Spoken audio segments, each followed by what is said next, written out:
We've been doing cities and city maps for your fantasy campaign in this series on the Red Quills recently, and now we're coming to something that I haven't addressed before and I'm very excited about. In previous videos, we've done cities on the backs of giant crabs, cities on the backs of astral turtles, city settings, ancient cities, and now finally we're coming to a staple of fantasy. We're coming to the Dwarven and the vertical cities. I'm very excited to be showing you this map of Heimglah, the City of Glass. So welcome back to the Red Quills. In today's episode, we're going to be venturing underground and high into the skies to explore what it means to design a vertical city, what you need to take into account in order to design a vertical city, what practicality aspects you need to create, what lore you can unveil and imply, and how to make quests that take advantage of this multi-dimensional kind of space. If you haven't been to the Red Quills before, welcome. Every week we come out with a new tutorial and new video that delves into a different kind of map that you can use to explore your fantasy world. And all of these are tools to create world building for your own Dungeons & Dragons or TTRPG campaigns.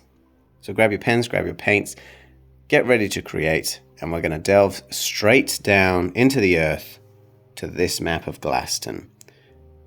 So we're going to start, as always, with a blank A2 sheet of paper. Now I'm working at an advantage for this particular map because after I've gone through and I've drawn out the borders, which are 1 inch wide, I'm going to avail myself of a map that I made of this city previously. So I do have that to work with.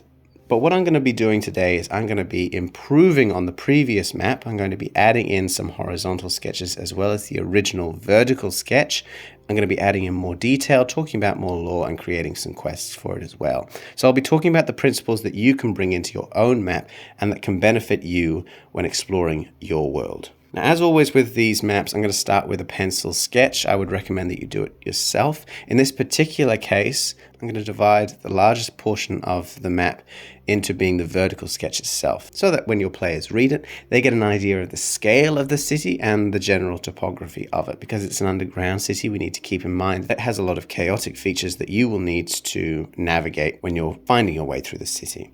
On the right-hand side, I'm going to be putting in the top-down view of the different layers of the city so that we've got the largest sketch on the left, which gives you the general shape, and the smaller sketches on the right, which show you where the identifying features are on each level. And then I'm going to be adding in a legend later on the left-hand side, as well as some lore tidbits as well. So while we're doing that, why don't I discuss how vertical maps and vertical cities will change the nature of the cities when you're creating them. A horizontal city is by far the easiest kind of city to create, and even in our own real-world history, vertical cities are practically non-existent. There are leveled cities and layered cities, but this kind of built into the mountain, goes straight down for a mile kind of city doesn't exist because of the problems practically in creating it. But when you're in a fantasy world, you can let all of the physical laws go hang and figure out something that excites the imagination. So what I want to talk about is what you need to keep in mind in terms of how that will influence how the city expands itself and the elements that you need to keep in mind. So I want to talk about the security of the cities, the wealth of the cities, the practicality of the cities, and the culture of them. Because when you're creating a city like this, having the only entrance being on the ground floor and no other way in or out will massively affect every aspect of city life. Because security is the most obvious. Because there's only one entrance, it's extremely defensible, and it means that there are layers of vulnerability there. Closest to the entrance is the most vulnerable in case of invasion or infiltration, but further away, down the very bottom in this case, is by far the most secure. And that's where they store their valuables and their nobles and their riches. Which brings us to wealth, of course, because normally when you create a city, you do divide the inhabitants into rich and poor zones. The poor zones are by far much larger than the richer zones, but there is that division there, and it's the same in this case. But because you've got a city that's so difficult to navigate through and so difficult to build in, the poor will live closer to the surface. Because if they need anything from outside, they're not going to be able to afford to get them from the bottom levels. They're not going to be able to bring in supplies and food and water if they need them. Whereas the rich can pay for those services. So their houses and their estates will be at the far end of the vertical city from the entrance, so that they're in the most secure position and they can pay to have those goods imported to them. The poor will be gathered around the entrance. The practicality, of course, is the most obvious aspect of this. How are you going to make the different levels of the city accessible from the outside? In my case, I have several abandoned tunnels and stairwells that lead through the old caverns to the different levels, but more recently they've created a lift that goes straight down the center. It's very practical and it adds to the security of it. If anyone infiltrates the city or tries to escape with valuables, they can cut the chain of the lift and trap them within. And having these different practicalities, these different levels, these different zones of wealth and security adds itself to a culture in which the poor are more vulnerable, the rich are more secure. You have a clear delineation between each. It lends itself to ideas of xenophobia and classism, which you can bring into your games later on. So now we're on the second step of creating the map, and I just want to stop here for a little bit and talk about that, because I'm going to go through now. I'm inking out the exterior of the chambers here in a thick fine liner pen. This is a 0.6 millimeter. But before that, I went through very briefly and watercolored in the exterior of the natural features to draw your eye to them, so you're aware of where they are and they're immediately eye-catching. In this case, the geode, which has the crystals, they're the focus of the map. They're why I would give the map out in the first place, and the chasm on the right of that. So you can see on the vertical side in this close-up that I'm looking at here that I've made some geometric patterns to show not only the shape of the buildings where it's open space and they've built up walls and roofs, but also the chambers as they cut through the rock, so you can see the different levels there. It's a very simple style, but it does evoke for the reader how large the certain buildings are, how large the chambers are, where the storage is, and how you would move from one level to another. So I'd recommend it as a style in a vertical map. It doesn't need to be too complicated. You don't really need to overthink it and show where every stair is on a city scale map. It's just something that will allow you to show what you want to show. So as I continue to do that, I'm going to go into the horizontal layers now. Let's talk about vertical maps. I've brushed on this in the previous discussion, but I want to talk about the implications of having a vertical city that goes down versus a vertical city that goes up. Because I'm creating a Dwarven city now, and generally speaking, Dwarven cities, because they're mining people, will head deeper into the earth. But there is the option of creating tower cities that reach up into the sky, and there are massive implications that are different there. So a city that goes down reaches towards things which are secret or forgotten. They're built around significant natural formations because that makes it much easier to build. And when you're mapping them, you should do a side view of that because you've got all the natural rock around it, because you want to show how naturally chaotic it is. The side view will give you that much more easily than doing simple top-down levels. You'll need to differentiate between what is natural and what is artificial, so that the eye can follow the trends and the differences between the straight, simple lines of something that is built and the rougher, more chaotic, more squiggly lines of something that is natural. And on the other hand, if you're creating something that goes up, it's going to be much more predictable, much more symmetrical than something that goes down, because the architects will be able to design these things themselves. Generally won't be built around natural formations. It can be around a massive stalactite, for instance, if you're in the Underdark, or a pinnacle of rock on the surface. But towers imply different things to mines. Mines are finding something that is buried and forgotten and secret. Towers are rising up from the mortal earth into the heavens above. It implies power. It can be divided easily into levels when you map it. You don't need the vertical map of it. You can do an illustration if you want to, but because every level should be roughly the same or even just getting smaller as you go up, you can just do the top-down levels. You don't really need to do the side view. And because everything is artificial, it's all symmetrical, it's all reflective of the connections between the layers above and the layers below, and it's predictable. It follows certain rules, which also lends itself to the idea of a very powerful, advanced civilization. Delving cities imply ancient civilizations. Tower cities imply civilizations at the height of their power. So you can see now that I'm going through and I'm drawing out the city blocks on the horizontal plane in the same style that I've done in previous city videos. You can watch the first video in this series if you want an example of that. It's a very simple way of doing it. It implies the roads and the different street structures as well as the alleyways, which is great for role-playing games. And it doesn't need to be too complicated for you to show what you need to do. And then I'm going to go through and I'm going to border the map out before I create the lore for it and write out the legend, which I'll talk about in a moment. So let's talk about the lore of having delving cities versus rising cities, what that means, because we talked about how it implies secrets versus power. But cities that go down are generally trying to find something, where it's something like security in a sort of abstract form, or something much more physical and practical, like the crystals in this case. Darkness in these cities is safety. It abandons the wide world to focus on one particular point, and their civilization perpetuates itself, is immortalized through artifacts, through goods, through items, rather than through the people itself or writings. Whereas on the other hand, something that goes up is a monument. It's a statement of how powerful they are. It shows that they have abandoned the world below and begun rising away from it. The height and the light and the skies above are power and influence and knowledge. They have conquered the wide world, and that monument itself is their immortality. Toppling that tower would be the end of that civilization.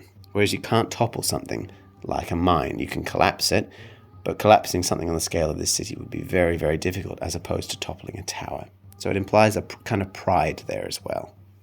So this time I'm going to go through and I am going to label certain aspects of the map so that they're easy to find. But on this particular map, I'm going to do something which I very rarely do because stylistically, I personally don't like it. But for those who watch this map and want different techniques and want to know what works, I will do it on this map so that you are aware that it is a technique that you can use.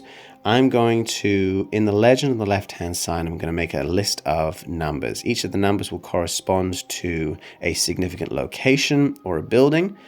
They will have corresponding numbers on the map so you know where to find them. And it's just going to be a quick way so I don't have to clutter the map up with labels, and so that I can share labels between the vertical and the horizontal layers rather than writing everything else out twice.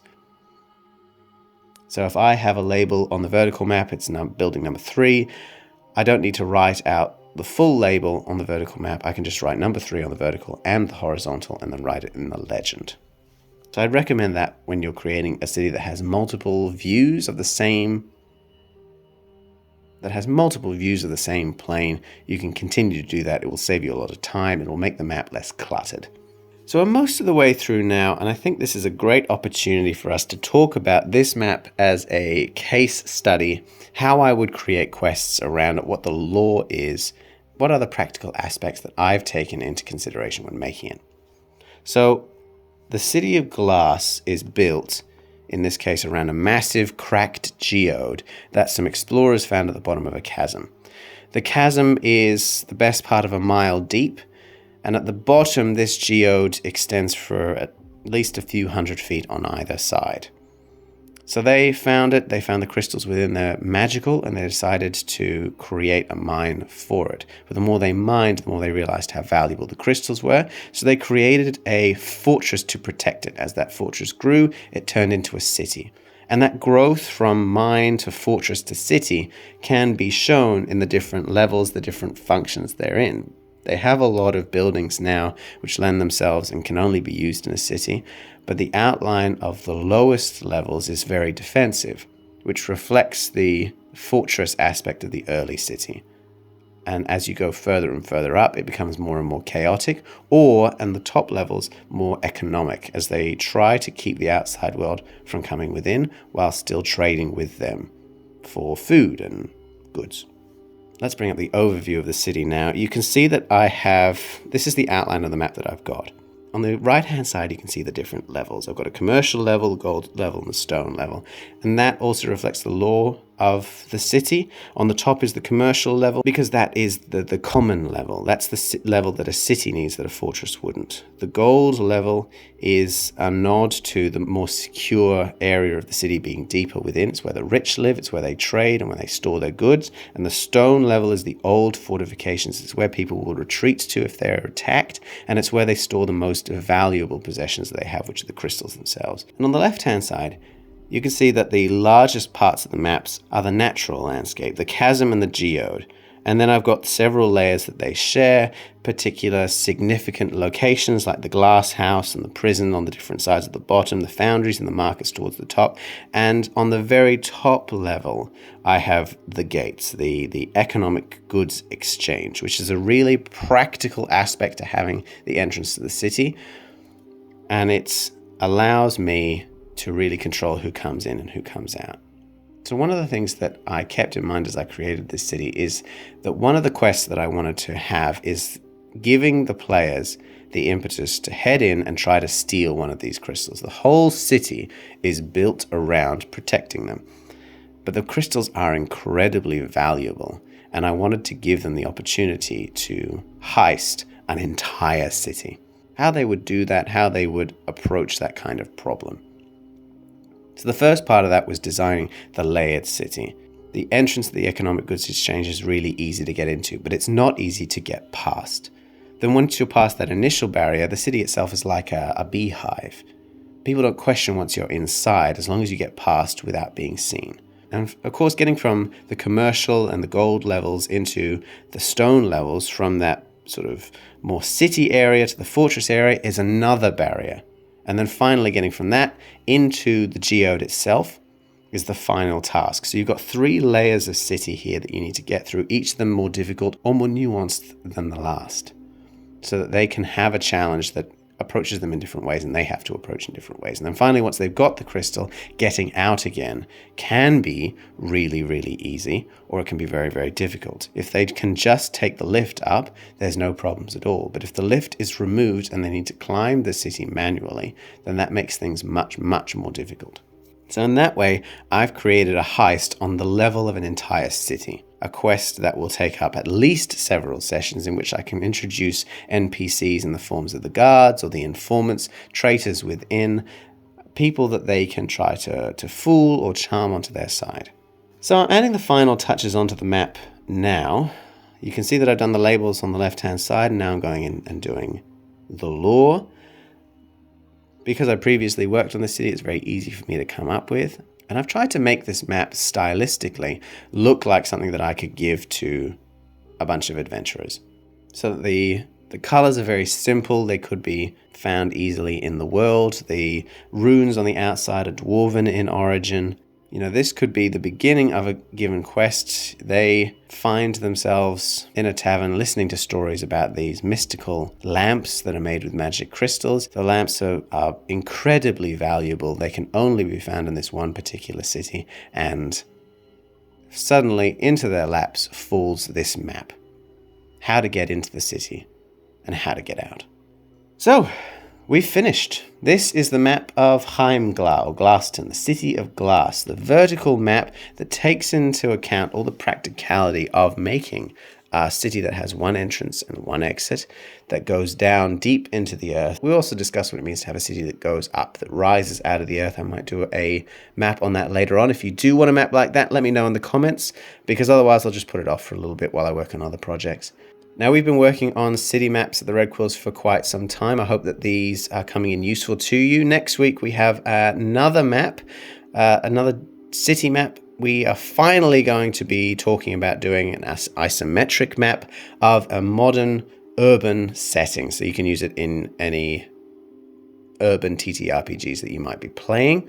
I'm looking forward to that. In the meantime, if you find this resource useful, you can check out our website. I have written versions of all of the tutorials we've done so far. I have playlists on this channel that have been sorted according to what you might want to create. So if you want to make a city map, there's a playlist of city videos there. If you want to create a realm map, there's a playlist of realm map videos there, and so on. I'm going to keep organizing things so it's easy for you guys to find what you need. As always, if you have any questions, you can stick them in the comments below. You can also check out the Red Quills Patreon through the link below. I have the downloadable version of this map available for free on my Patreon. You can get it wherever. It's the A2 version, so you can print it off for your own campaign if you want to use it.